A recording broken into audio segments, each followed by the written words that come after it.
What is up, YouTube? And today we're going to be showcasing Etheria Restart, which is the game you see on your screen here. It's been long awaited, very fun gacha RPG game that has beautiful characters and very fun gameplay.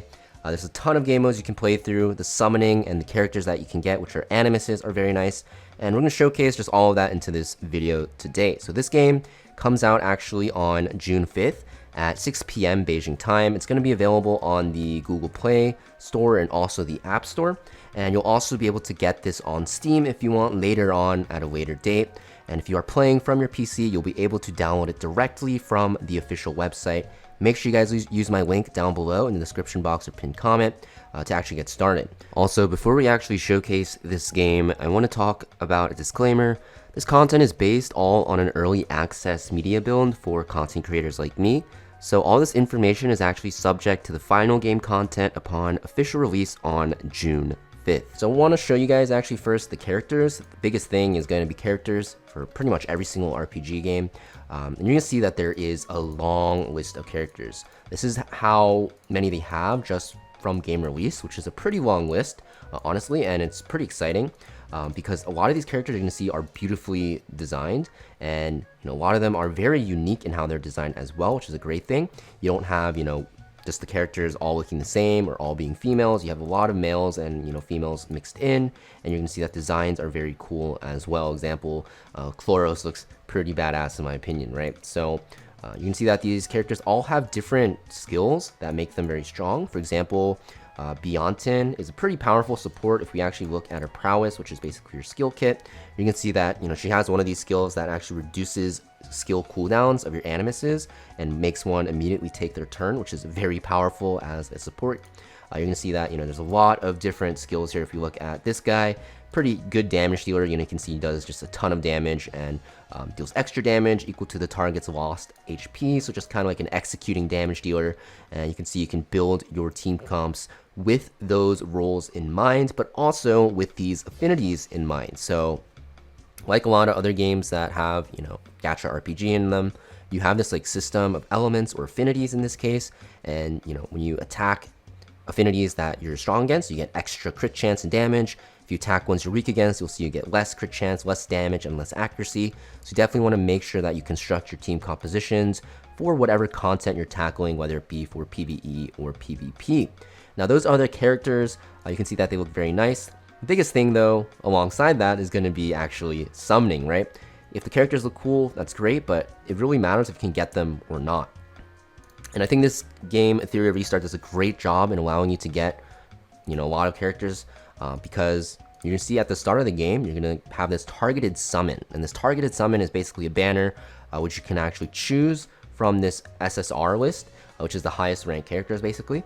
And within 40 summons, you're actually going to be guaranteed that character. You can see, of course you can summon them earlier at a 1% chance, which is pretty good. But you can see that after 40 summons, you'll be guaranteed the targeted summon. So you can pretty much just choose what you want. You don't have to reroll if you don't want to, which is a very great way to start the game.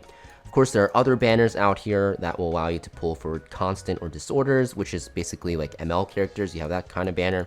But even in the regular banners, like in this permanent summon, you're going to see that they're available anyways at a base rate of if I can stop scrolling, 0.25, which isn't the worst in the world. It's a third of the SSR based chance. And this is actually going to be a lot higher compared to other games. So I'm pretty excited about that. You can actually get these just by pure luck.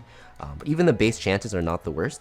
And you're going to see that, there is a pity system as well, which is going to be very nice. You can see if you scroll down here, for this one, it says 80 summons. If you go to like a limited banner here, it should be, I think it's about 100. So you can see you're guaranteed to obtain an SSR animus within 100 summons.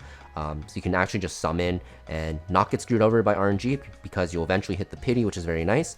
And you're going to see that the best part about this is whether you hit the pity or whether you summon the character, you're not going to actually have that like 50-50 flip. A lot of games actually have it so that you have a 50% chance to get the targeted character on their drop rate up banner, or you have a 50% chance to get a different one. So it's super annoying. So in reality, this 1% would be 0.5%. But since they don't have that mechanic, I'm very excited about that because you can't get screwed over and just pull for something that you don't want, right? So yeah, that's one of the best things about this game, especially summoning wise, because there's no 50-50 random, mechanism thing. And yeah, that's pretty much the banners and like how the summoning works. It's pretty generous. You do get a lot of summons just by playing the game. So you should be pretty excited for summoning this game because one, you don't have to reroll, and two, the rates are pretty good and there's a pity system that doesn't screw you over. Also, there is a very, very good PvP system because, there's 3 different arenas you can go to, right? We have the original arena where, you slot in your characters on like a defense team, like so, and you have them ready, and you can actually challenge people and rank up and get, currencies to buy stuff from the shop. And there's also going to be something known as the summon arena, which is basically like real-time arena. And you're going to see that, these are all the rules here. Takes turns selecting animuses, you can't use dupes, and there's like band protection, so it's very inspired from like Summoner's War and Epic 7, but it's kind of even improved on. And the balancing in the PvP system from what I've seen so far is very good, right? I'm not too sure how in the future if they'll decide to buff and nerf characters. A lot of games are scared to nerf and actually very scared to buff as well. But from what I've seen, just from the Discord, which you guys should also join, the official Etheria Restart Discord, it looks like the devs are very open to feedback and they're always looking to improve the game. We have Summon Arena. You also have this like Fearless Arena here, which is going to be only once a week on Saturday and Sunday. It's basically like a tournament, so pretty fun as well. So there's a lot of PvP content in the end game that you can look forward to. It's going to be pretty much the bulk of the end game content. However, when you're starting to get to the end game, there's a lot of different things you have to do. For example, if you look at challenges here, it's a big bulk of the PvE content. There's a lot of things you can do in like daily challenges to get shells and modules, which is pretty much like gear. You get Animus EXP, which is to level up your characters, and Prowess material to level up your skills. There's like other things you can go for, which are like different challenges, like Abyss Challenge, which will give you a ton of materials just by progressing through. Refreshes, I think it's every week as well. You have like the Ethernet Rally, which is a multi-team like area of content, more for like late game where you have multiple teams built up. You get summons from this in Anima Prototypes, which is very good. And it's just a very fun area of content where you're not limited to just one team. And of course, there's going to be always limited events running as well. Now, main quest, you do have to progress through. There's currently 10 chapters. And yeah, just want to progress through as fast as you can. It is actually difficult in a fun way. It's not like you can breeze through. You actually have to build your characters, which is good. A lot of other games, you can just like get through the story in one day, and it's kind of like it kind of felt boring. It feels like you beat the game. This one you have to actively try and use your strategies and stuff like that in gameplay, which I'll show you. But yeah, also there is this union system which you definitely want to take a part of. So for unions are basically like guilds, and very important to get into one because they allow you to do these like anchor recons, which will give you a ton of materials just by getting these points, by getting as far as you can and doing as much damage.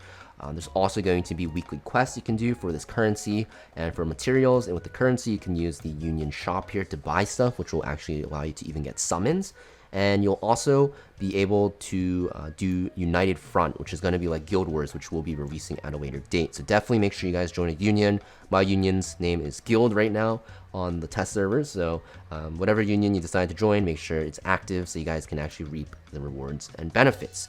So yeah, a lot of things you can do in this game. The game does streamline it, so it's easy to help you out. Obviously, the first thing you do is go through story, do the tutorial, then it'll prompt you to do your summons here. I'll show you guys how the summons look actually, and then after you do your summons, you'll unlock a lot of characters. You can start building them and doing areas of content, and there's actually going to be like a ton of events and just like quest lines you can follow to actually help you out. And this is like how the summoning interface works. You can even skip it. You can see that it looks pretty cool as well. And the dupes will be automatically converted into materials, which you can use to basically kind of like awaken them, right? So what I was saying is there's something called like Hyperlink Charter, which basically has like 5 separate things, and they're based off arena, shells, modules, animuses, and I guess Commission Chronicles, which is kind of like the baseline one.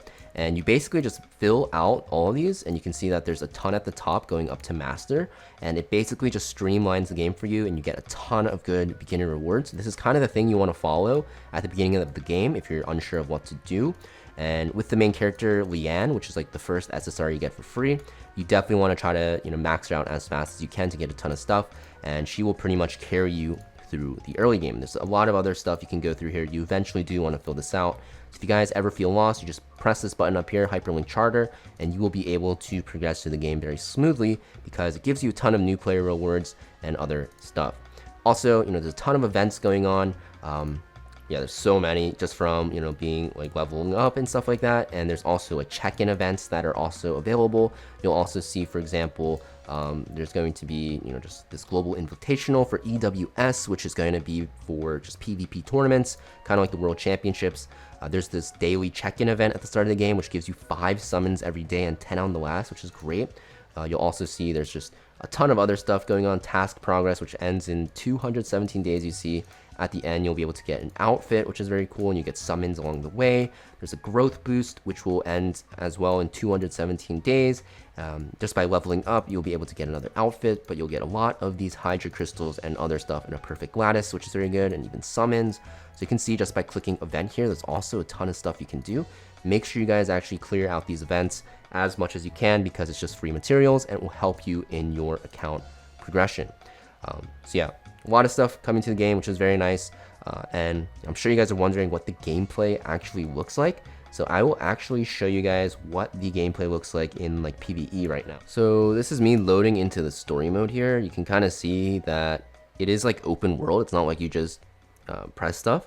It's not like open world, but you do have to like move your character and maneuver through, which is very interesting. You can see the designs look amazing as well.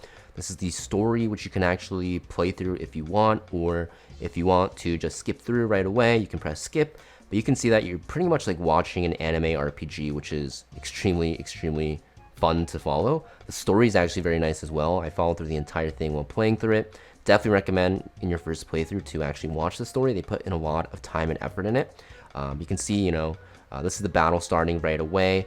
This is the last boss. And what you can actually see is when you start the battle here, what ends up happening is, you'll see the enemy, but you'll also be able to see your entire roster that you own, and you can actually design your team composition around it. So at the beginning of the game, you're probably going to play something like Leanne, probably like Gray, which is one of the best SR characters in the game, and you'll probably fill it out with whatever targeted summon character you have, like Tiamat, and another like support. Let's, for example, just use Doki Doki. I do need to fill in the last slot, so we'll just put in Freya because she's in the limited banner here. So this is how the battle commences. You can actually you can actually go up to 1, 2, or 3x speed, or you can just manually play. And this is how the system works. You can see the animations look very smooth. The bottom here is like that turn meter, and you can see I have 3 skills. You can use hotkeys for it, or you can just click it, and if you hold left click on it on the PC client, or hold it on your phone, you can see that you can read all these skills abilities, and it even tells you in this like text right below what it actually does. So for example, if I want to taunt something, I can just press it and then click an enemy. This is the animation. I'll actually slow it down so you guys can actually see the animations like better. But let's use this AoE skill. It gives everyone an attack buff. Freya is a very good support and buffer, you can see. And yeah, it looks very nice, right? And if you don't want to manually play through it because you've geared your characters already and you just want to auto it and kind of just sit back and watch, you can press auto and it will play through it for you. And you can see that this is how the PvE and PvP works pretty much similarly, except the only difference for PvP is, of course, if you're playing real time, there's going to be more time in between turns because your opponent has to actually make their turns and stuff like that. And also because in PvP you're fighting not NPCs but real, I guess, like animuses, so you'll actually have more of an idea of what those characters actually do. But yeah, that is Etheria Restart for you guys. Definitely try it out for sure, not because they sponsored me or anything. I just want to say, like, this game is super fun. I'm very excited for it. I'm definitely going to play and upload more videos for you guys in the future. There's a ton of things you can do, right? It's very streamlined in how you can actually progress because they give you a lot of things to help you out. The summoning rates are good. The characters look amazing. You saw the gameplay looks amazing as well. And just gearing characters is very fun because, there's not as much RNG as other games. And just overall, I think it's a definitely must play. At least test it out if you guys haven't already, because for sure when it comes out, I think it'll be a very hot game and you definitely want to play it. There's a lot of strategy that goes into your games. There's real-time arena, and the best part is that they listen to the community. So if you guys ever have feedback about the game, you just go into their Discord and let them know. and they will respond with their community managers and, you know, take into account your own opinion.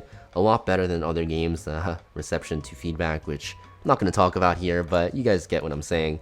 But yeah, definitely test it out using the link in my description box or my comment down below. The game comes out on the 5th of June at 6 p.m. Beijing time, and it will be available for the PC client on their website, and you'll also be able to get it on Google Play in the App Store. You can also get it on Steam at a later date to be announced. And like I mentioned at the start of the video, all of the content, including the events, are based on an early release build, so you'll have to see the events for yourself when the game actually comes out on June 5th, and you may notice some differences in the game content. Thank you for watching, guys. Make sure you guys try out Etheria Restart, and I'll see you guys in game in the near future.